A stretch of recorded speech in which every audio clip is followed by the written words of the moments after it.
If by the grace of God, mabalik ako,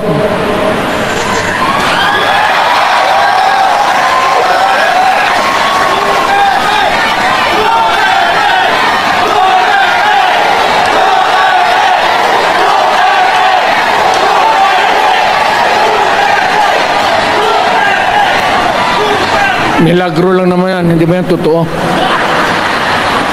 Utang ina kung mabalik ako, arestuhin ko kayo lahat for the swindling of the Filipino people. Bongbong bangag yan.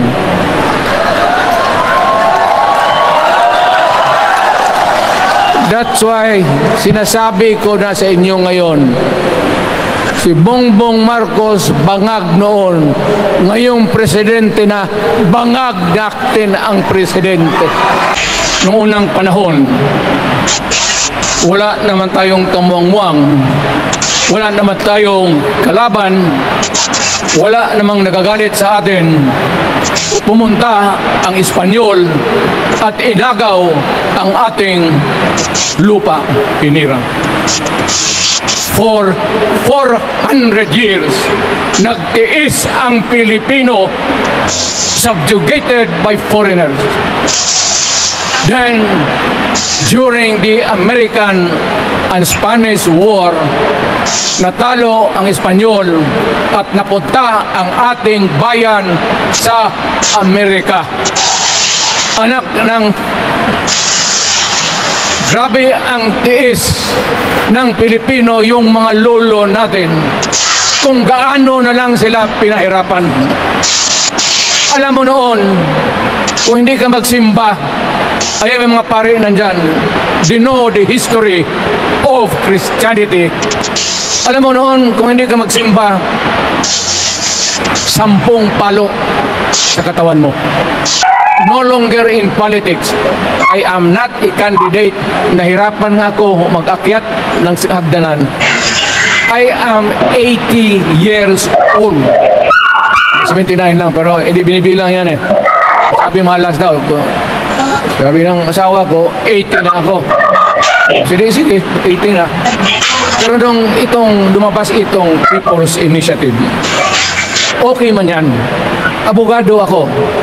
There are 3 ways of amending the Constitution. Mag-constitutional convention, mag-election tayo sa political districts ng representante para sa assembly to convene there and propose changing or modification of our Constitution. Itong People's Initiative, pati itong Congress, they would convert the Congress into a constituent body and propose the Constitution. Alinuan dyan sa lahat, it will be submitted to the people for ratification. Ang problema dito, ako, Mr. President, Ma'am Lisa Araneta Marcos, hindi ninyo ako kalaban. Wala akong sinasabi ng masama. Hindi lang ako makakampanya noon. Alam mo, iniiwasan ko ito. Itong panahon na ito talaga ang iniwasan ko kasi mapipilitan ako ngayon magsalita laban sa gobyerno. Alam mo, Mr. President, hindi ako magiging ng tawad. Kagawan mo yan eh. It is your responsibility sa sarili mo. What you do in this world binds you. Iyo yan. Huwag mong sisihin ang ibang tao kasi sarili mong utak at katawan yan. Nung ako'y mayor, pinakitaan ako ng evidence ng PDEA. Doon sa listahan, nandoon yung pangalan mo. Ayaw kong sabihin yan kasi magkaibigan tayo. Kung hindi magkaibigan, magkakilala. Eh, ikaw pumapasok kayo ng alanganin. Mr. President, baka susunod ka sa dinaanan ng tatay mo. Diyan ako takot. Ayaw ko mangyari sa iyo yan. Mabur lang ako namang nagmamakaawa kasi it will divide the nation at magdugo itong panahon na ito. Sa umpisa pa lang, binibili na ninyo yung signature ng Pilipino. Yun ba ang People's Initiative? You know, national, provincial, city, munisipyo, then the barangay. Yan ang echelons ng power sa gobyerno. Hindi naman ninyo gigamit ang barangay at binigyan mo ng 20 milyones isa't isa sa kanilang mga congressman. At binibili ang Pilipino. Alam ninyo kung ano yan? Kaluluwa ang ninyo ang binibili ng taong bayan. Hindi ako mapayag ng ganun. Nakapag-aral ako, hindi naman ako ignorante. Bakit ka mag-people's change? Ang malas ng Pilipinas, every president, almost all, pag upo na dyan sa Malacanang, walang ginagawa kung mag-isip ang mga putang ina kung paano pahabain ang termino nila. That's the problem. Bakit ganon kayo? Ang demokrasya may eleksyon. Para naman, tignan ninyo, Presidente Osmeña Bisaya. Ang napaalaala ko ba, Garcia, Bisaya. Then Magsaysay, Ilocano. Then si Quirino, Ilocano. Ganon dapat. Ang eleksyon is a cleansing process. Gumagalaw yan, huwag mong pigilan. Ngayon, kung ikaw nandyan, naupo ka, you stop the process of governance, hintuin mo, kasi pahabain mo ang termo mo. Gusto mo, sabi ko nga sa iyo, Mr. President, kaibigan kita, bingo. Pag pinilit mo ito, lalabas ka ng Malacanang, kagaya noong panahon na pinalayas kayo. Alam ninyo, kung hindi na talaga ito mapigilan, nandyan ang military pati pulis, makinig kayo. Pag-aralan ninyo kung ano yung pinapakain nila sa taong bayan. At pagka nakita ninyo kung ano ang mali, you correct it. Nasa inyong kamay na yan. Ganito yung plano. Presidential, tapos parliament. Ang presidential, lahat kayo, ako, ikaw, lahat, hanggang doon, nagboboto, direct vote to elect a president. Itong parliament, prime minister lang ang magboto, yung mga assembly who are the congressmen now. Utang ina ninyo, wala akong tiwala sa inyo. Wala kayong prinsipyo, bukang pera kayo lahat. Yan ang totoo. Kaya gusto ko, pag nagka-letse-letse nga pumasok ang military, palitan ninyo lahat. Arestuhin ninyo kasi nagsasayang ng pera at yung ginagastos nila is a fraud, swindling ang ginawa nila. You must account for the wasted money, for the money that you bought the signature of a Filipino. Bribery. Magdasal lang kayo. If by the grace of God, mabalik ako,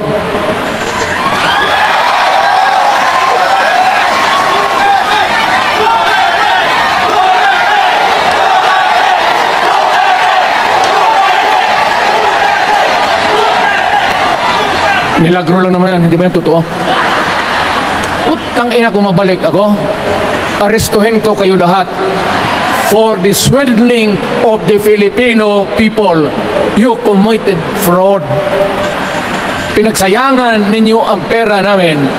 People's Initiative does not involve buying the vote or the signature of the Filipino. Talagang mga wala kayong prinsipyo, mga putang ina ninyo. Yun naman, paski ano ka, diyan katagal ako. Yan. Yung sa likod ko, umupo ako dyan. Vice Mayor ako. Diyan, mayor ako, pinakamatagal. Naging congressman ako. Presidente. Kayo, nagpasok sa Congress, eleksyon, nanalo, Seiko. So, parang ganito, yung mga, para sa mga dalaga pa ito yung lalaki. Pasok niyan, Seiko. Paglabas niyan, pagkatapos, Rolex na. Pumunta ng Malacanang, nakatamaraw. Paglabas niyan, nagka-Mercedes-Benz. Busog kayo lahat. Tingnan ninyo yung mga bahay noon ng mga congressman at tingnan ninyo ngayon kung ano kayaman sila, lalo na yung mga bahay nila sa Maynila.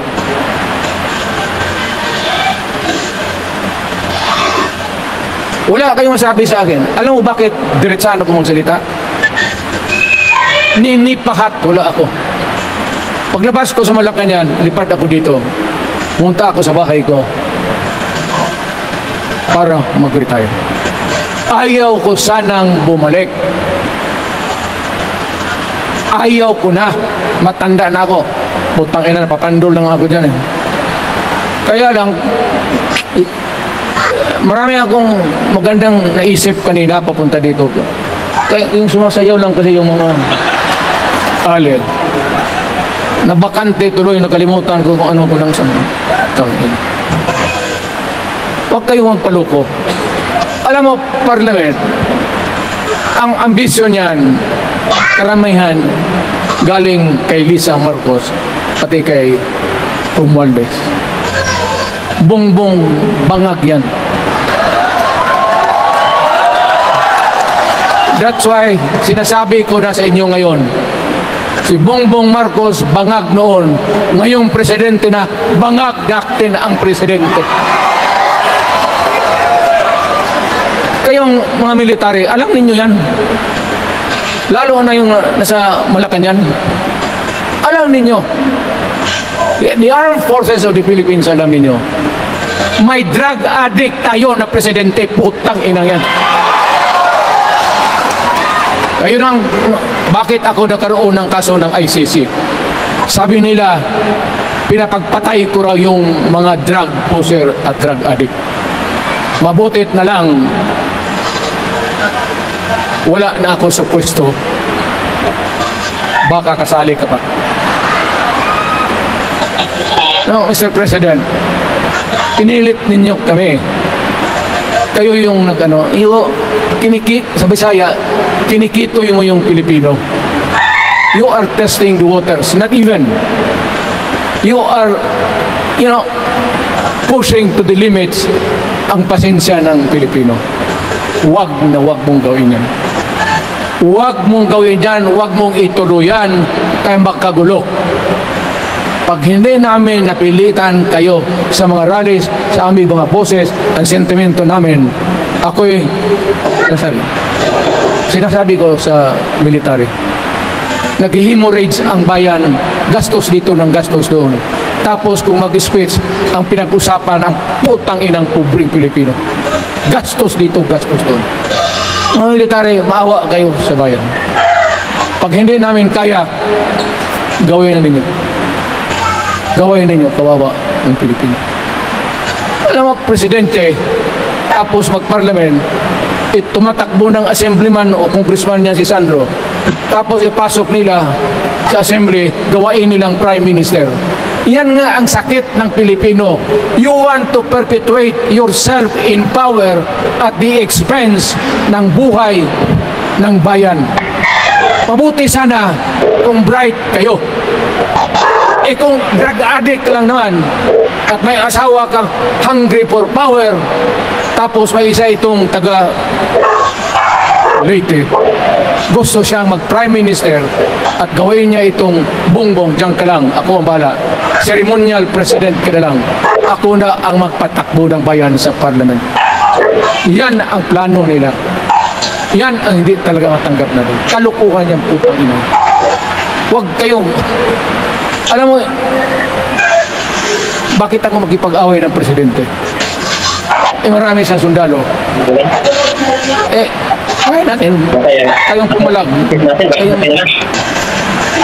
Pero there is always a time for everything. May panahon na ikaw ay sikat. Sa ayaw mo at sa hindi, may panahon ka talagang bababa dyan sa Malacanang. Gaano katagal ka man to hang on to the power, that is for God to decide for the nation. Kami, patayin ninyo, wala na akong silbi. Tapos na ako, naging presidente na ako. Nakatikim na ako ng pag-upo ng silya dyan sa Malacanang. Ganoon na lang ang ko, ang alaga ko sa bayan. Alam mo ba, tanungin mo yung lahat ng senador.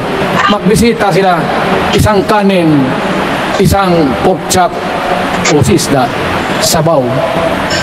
Noong panahon ko, sabi ko yan lang ang mapakain ko sa inyo. Walang steak kasi mahal yan. Hindi natin pera itong kinakain na.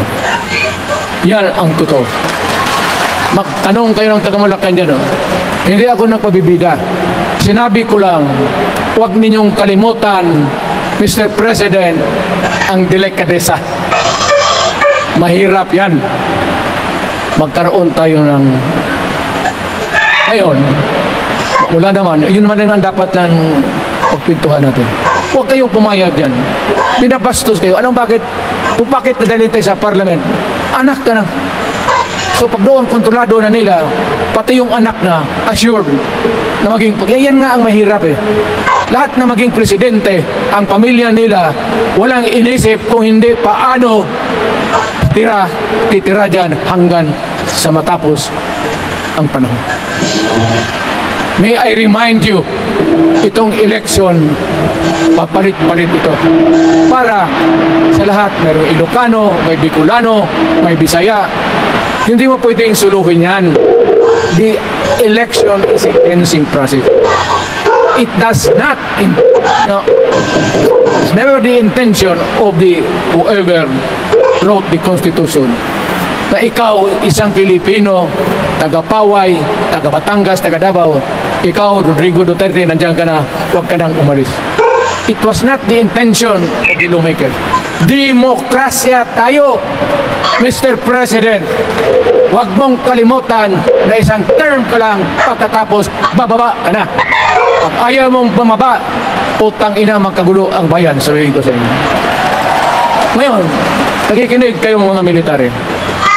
Gusto ninyong iwasan ang dugo? Kayo lang ang makapigil nito. Utang ina, pigilin mo yung kalukuhan na yan. Pagka hindi itong rally na ito, it will multiply all over the Philippines and there will be problem. Kaya ako ang nauna kasi galit ako. Dumaan ako ng presidente. Not even for a minute did I think or was thinking of extending my term even for one day. Nung natapos ako sa araw na yun, bumaba ako, sumakay ako, lumipad ako dito sa Davao. Ikaw, Mr. President, hintayin mo yung 6 year, kalimutan mo na yung kay Romualdez kasi yan ang magpahamak sa iyo. At maraming magagalit sa iyo, pati na ang militar. Kaya hindi na ako magtatagal. Yun lang ang dasal ko. Reject. Protect the Constitution. I am calling now the armed forces and the PNP. Protect the Constitution. Trabaho ninyo yan. Huwag ninyong kalimutan. Kami, inyong dapat. You should worry about the nation. The millions of Filipinos. Huwag kayong mag-isip lang ng isang pamilya. Putang ina. Ilagay ninyo sa utak ninyo yan. Bahala kayo. Walang araw, magsisihan. Pero kasi umuulan naman, hindi ulan. Hindi, shower lang yan sa Malacanang, ginagawa nila, pasirit doon. Wala naman rin akong masabi. Kasi hindi ba nito eleksyon? Nakafocus lang ako sa People's Initiative and the way that they are handling the process of the People's Initiative. Ang nangyayari ngayon, hindi yan People's Initiative o hindi buying the people for their signature. At pag-umpisa pa lang, bayaran na. At maniwala ka ng konstitusyon na labasan maganda kung pirapirahin lang tayo. Balang araw, wala na ako sa buhay. Maybe 10 years, 5 years from now. You might want to change some provision. Sabi nila, the usual excuses, economic provisions lang ang aming pakialaman. Putang ina, huwag kayong maniwala dyan sa mga yawa na yan. Puro kasing sinungaling ang mga ulol.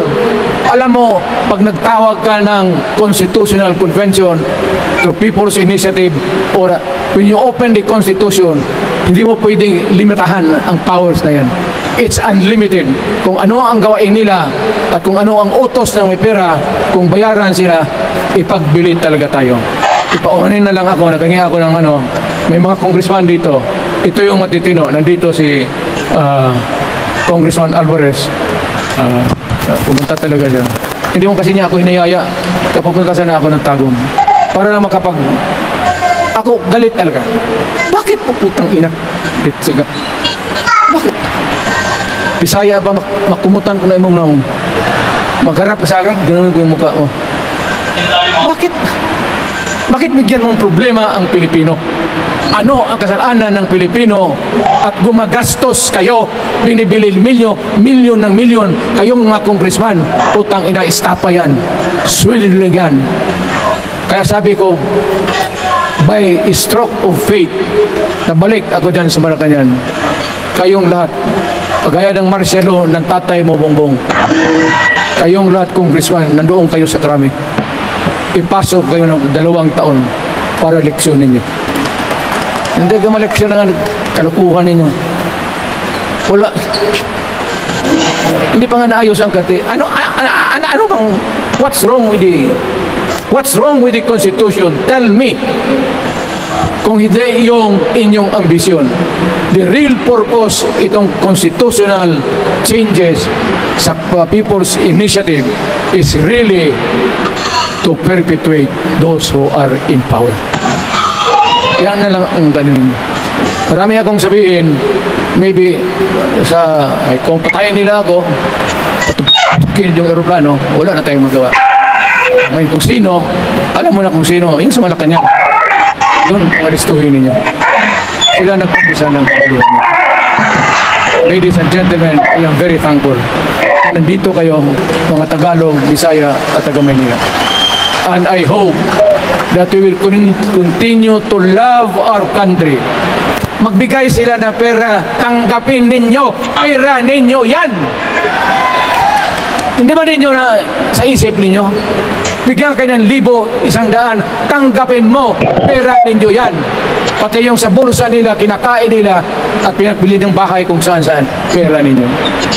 So, make sure na bago kayo lumabas sila naman sa mundong ito, may panahon lahat, mamatay tayo. Mag-iwan kayo ng isang prinsipyo. Sabi ninyo sa mga anak ninyo, tinanggap ko yung pera kasi pera natin ito, ibili natin pagkain. Pero yung prinsipyo natin, huwag natin ipagbili. Yan ang iiwan mo sa mundong ito para sa mga anak ninyo. At yan ang dadalhin mo sa langit. Pagka sinabing, San Pedro, anong nagawa mo? May ginawa ako para sa bayan. Tapos magsabi San Pedro, ano pa?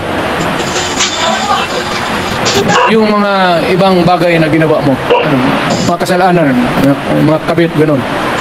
Sabihin mo kay San Pedro, nandito ako sa langit para makipag-isa sa Diyos. Pag hindi ka tumahimik, yung manok mo, hawakan ko, ilambus ko yan sa ulo mo. Putang ina ka. Buksan mo yung puwertahan at papasok tayo. Magkita-kita tayo sa langit. Lahat kayong hindi nabili. Sigurado ako, langit kayo. So, kaya basing anong kasalanan niyo, okay na yan. May guarantee na kayo yung passes. Mahalaga yan as a matter of principle. Prinsipyo sa tao. Maraming salamat po.